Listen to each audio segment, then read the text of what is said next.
I'm Molly White, and you're listening to the audio feed of the Citation Needed newsletter. You can see the text version of the newsletter online at newsletter.mollywhite.net. Issue 46. Checkmate Crypto. Cheating chess players, cursed mansions, and more DeFi centralization. This issue was originally published on December 15, 2023. In the courts. The lawsuit from the SEC against Binance's U.S. arm is the one outstanding complaint against the exchange, after the remainder were settled as a part of an agreement announced by the Department of Justice in November. Not long after that announcement, the SEC filed a Notice of Supplemental Authority in their case, attaching the two plea agreements with the DOJ and the consent order from the Financial Crimes Enforcement Network, or FinCEN. If you're curious about what's in those filings, stay tuned. Anyway, this process is a way for the SEC to alert the court to new, relevant decisions that were filed after the SEC lawsuit. Binance, of course, does not want the court considering the SEC case to take their DOJ and Treasury settlements, in which both Binance and CZ admit to serious wrongdoing, into consideration. Binance, meanwhile, is still trying to get the SEC case dismissed.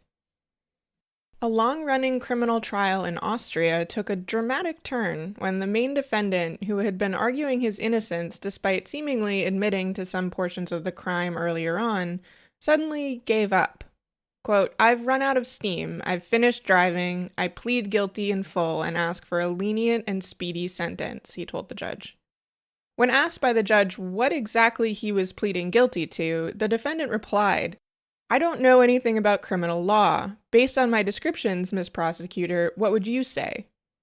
He ultimately admitted that the EXW cryptocurrency investment fund had been a scam from the beginning, intended to enrich him and his 7 accused co-conspirators at the expense of his investors. At least 40,000 victims were defrauded of more than 17.6 million euros, or around $19.3 million, although his ex-girlfriend testified that the scammers had actually profited somewhere between 80 and 100 million euros, or around $88 to $110 million. Remember the guy who Googled things like DeFi hacks prosecution and how to prove malicious intent and how to stop federal government from seizing assets after exploiting crime finance for almost $9 million in July 2022? It's in issue 33 if you don't. Turns out he was also behind the $3.5 million attack on Nirvana Finance that followed only a couple of weeks later. He's now admitted to both and pleaded guilty to a computer fraud charge. He will forfeit more than $12.3 million and pay $5 million in restitution, and he faces up to 5 years in prison. The co-founder of Bitslotto, who was charged by the Department of Justice with quite a flourish in January, has pleaded guilty to money laundering charges. Bitslotto reportedly was a key conduit for ransomware proceeds and processed $700 million related to the Russian Hydra darknet market. The co-founder, Anatoly Ledgodimov, will shut down Bitslotto, release any claim on the $23 million or so in crypto that's been seized, and face a prison sentence of up to 5 years. He's currently hanging out at the MDC Brooklyn, the correctional facility also currently home to Sam Bankman-Fried. Speaking of Sam Bankman-Fried, Tiffany Fong somehow tracked down Bankman-Fried's former cellmate, former mafia enforcer Gene Borrello, and interviewed him. According to Borrello, Bankman-Fried is residing in a unit for high-profile defendants, which has helped him to avoid inmates who might try to extort him for the cash they believe he might still have stashed away. Borrello also said that Bankman-Fried genuinely didn't seem to believe he was going to be found guilty, and that he was also convinced that at worst he would get 20 years in prison, an assumption his unit mates tried to convince him was ill-informed. He will be in prison for the rest of his life, predicted Borrello. We'll find out for sure in March, unless sentencing is delayed. What is it with Stanford law professors? The guy who helped lead Bankman-Fried's legal defense did a whole interview with Bloomberg, which seems ethically questionable. David Mills said, "He may be at the very top of the list as the worst person I've ever seen do a cross-examination." He also told Bloomberg he believed Bankman-Fried's "whoopsie-daisy, I'm a dumb boy who lost track of $8 billion" story. Quote, "I think he is innocent because he didn't form the intent to do anything wrong." Despite a nice quote by Bankman-Fried's parents about Mills, Mills says, "I don't know that our friendship will survive this," presumably referring to the trial, but maybe also to his choice to ditch any appeal attempts and instead spill to journalists about the, quote, unwinnable trial of the, quote, most hated man on earth besides Donald Trump. Su Zhu, one half of the duo behind the collapsed Three Arrows Capital hedge fund, faced questioning from Singaporean lawyers working to liquidate the fund and locate assets that may have been squirreled away. Creditors are owed around $3.3 billion. Zhu is stuck in jail after ignoring a court order and trying to flee the country, although he's set to be released pretty soon. Montenegro is going to be holding on to Do Kwon a little bit longer, with the court extending his custody by 2 months as the country's justice minister decides whether Kwon will be extradited to the United States or South Korea.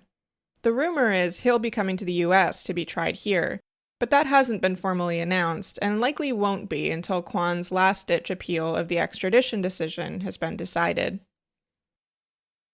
In bankruptcies, Gemini is now estimating that customers of its Earn program could see as little as around 60% of their money back.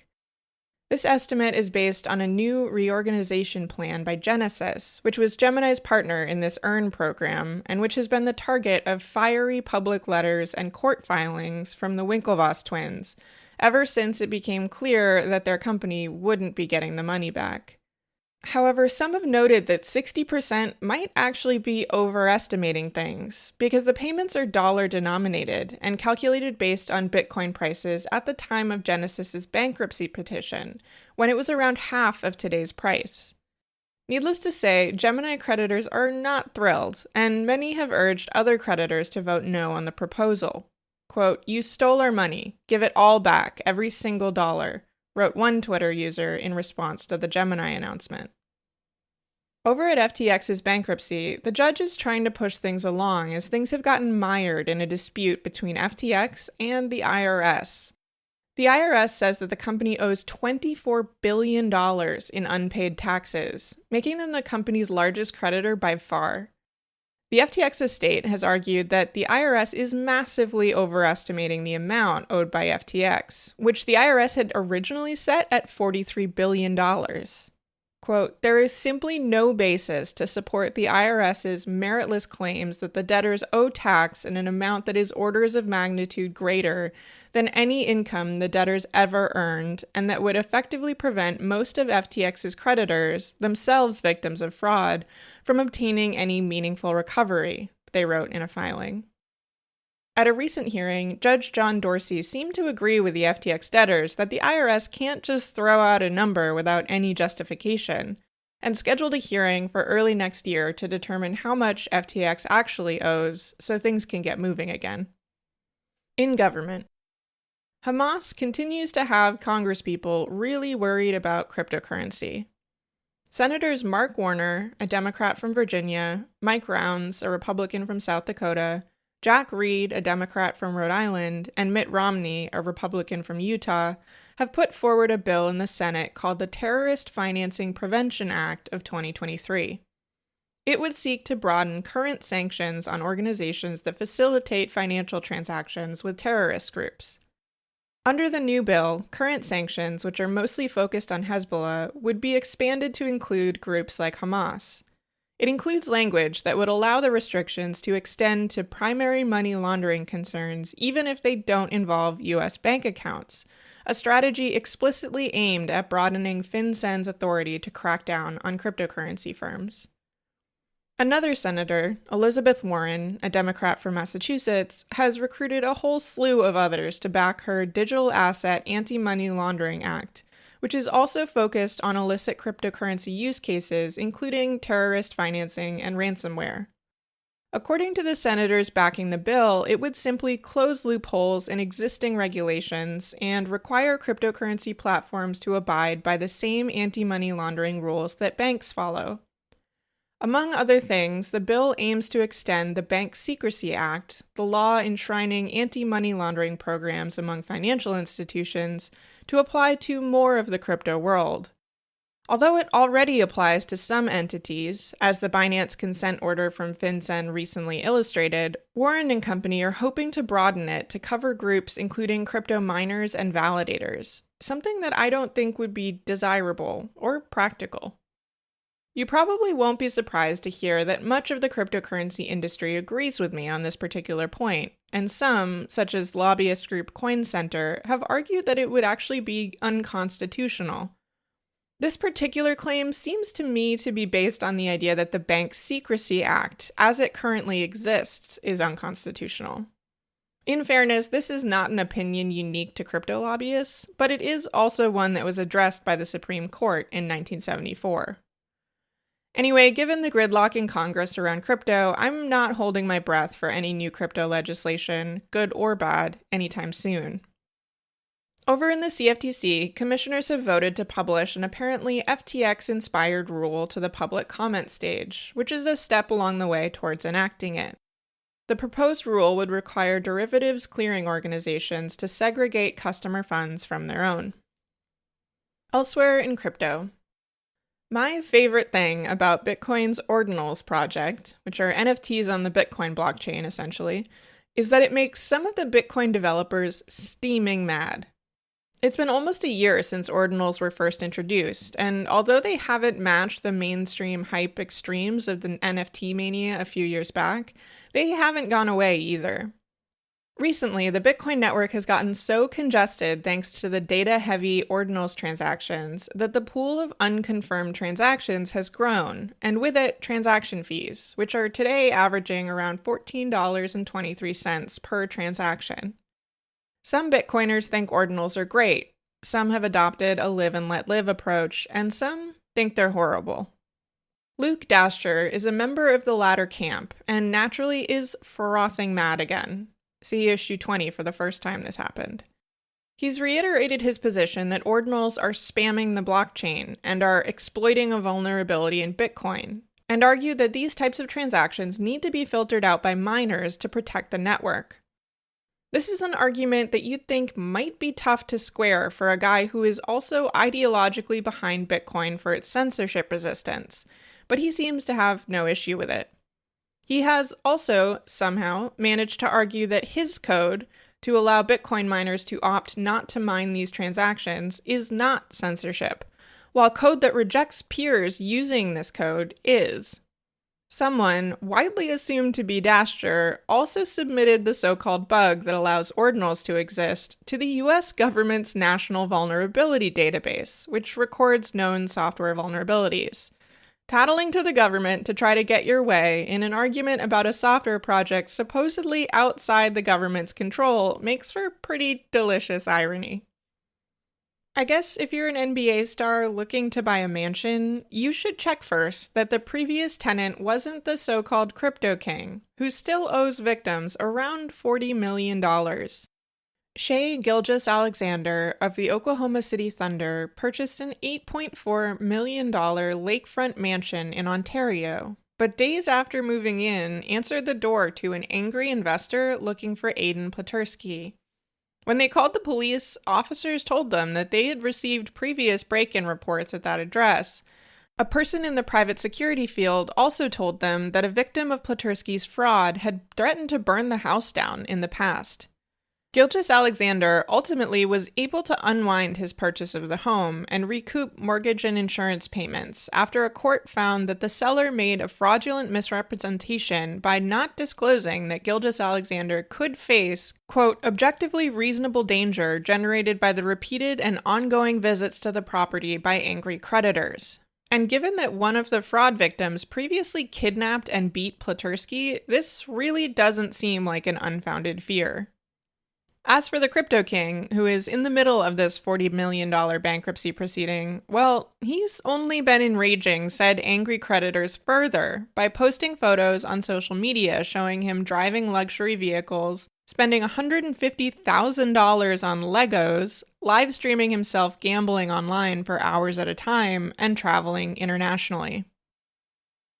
The Web3 is going just great recap. There were 17 entries between December 4 and December 14, averaging 1.5 entries per day.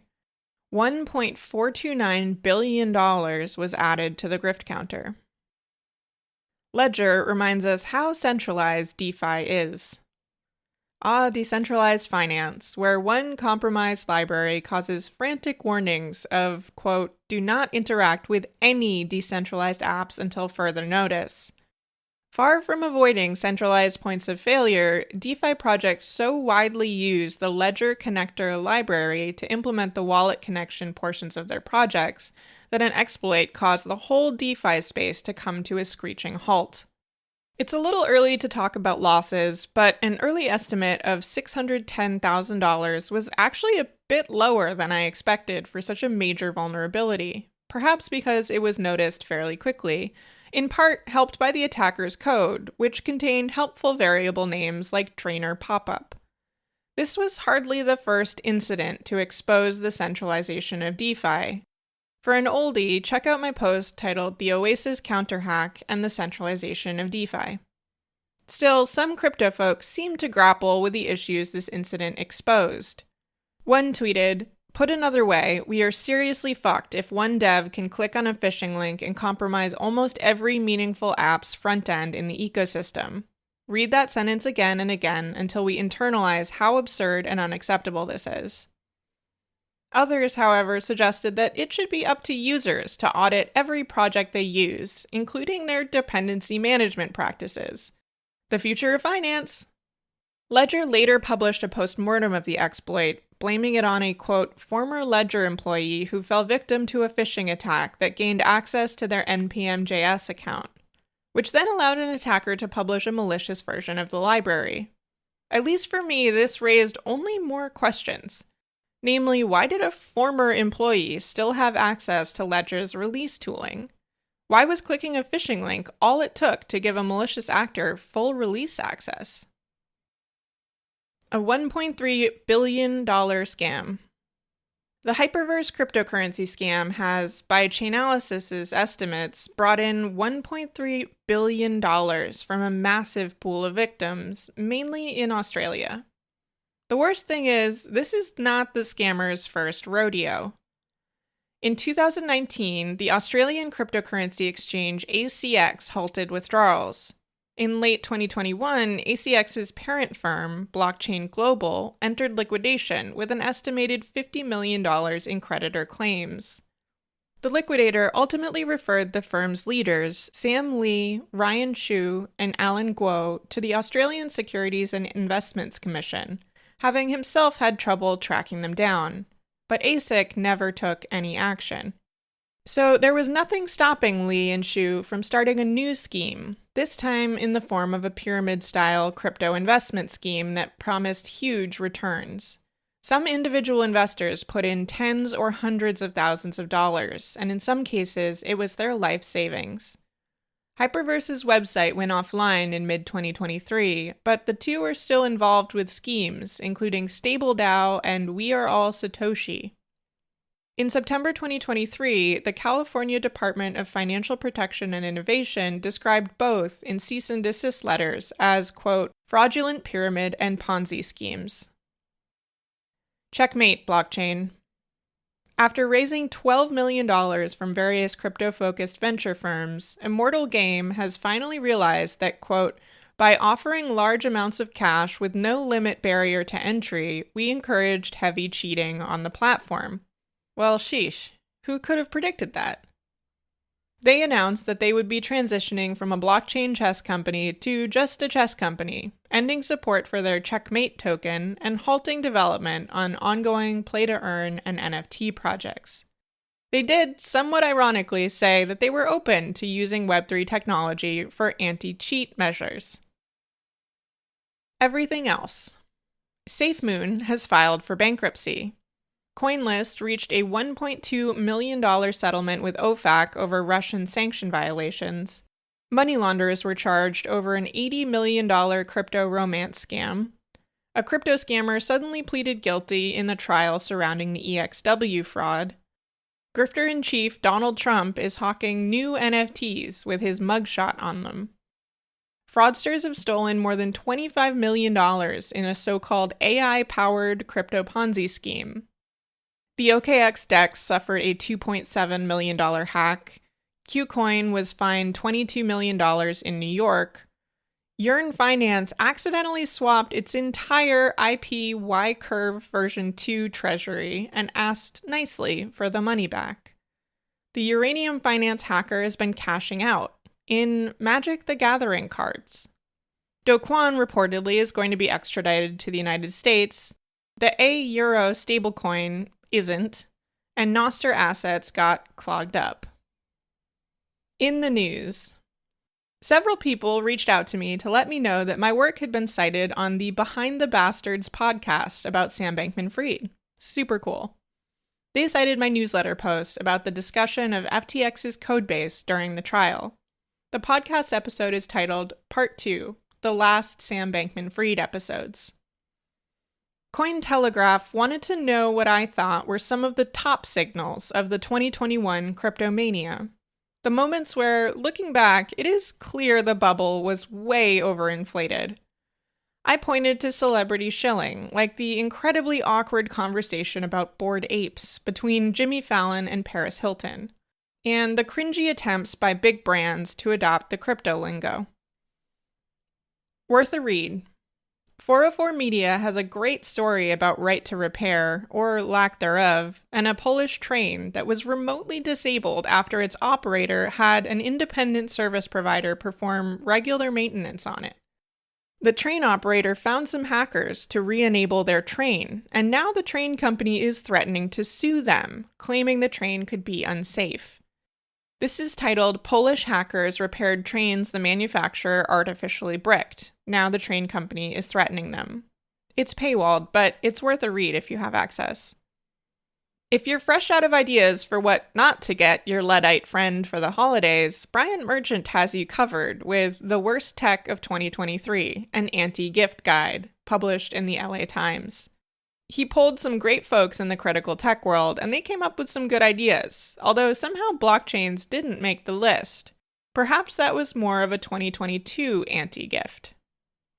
That's all for now, folks. Until next time, this has been Molly White. Thanks for listening to this issue of the Citation Needed newsletter. To learn how to support my work, visit mollywhite.net/support. If you would like to read the text versions of these episodes, sign up to receive the newsletter in your email, or support my work on a recurring basis, go to newsletter.mollywhite.net.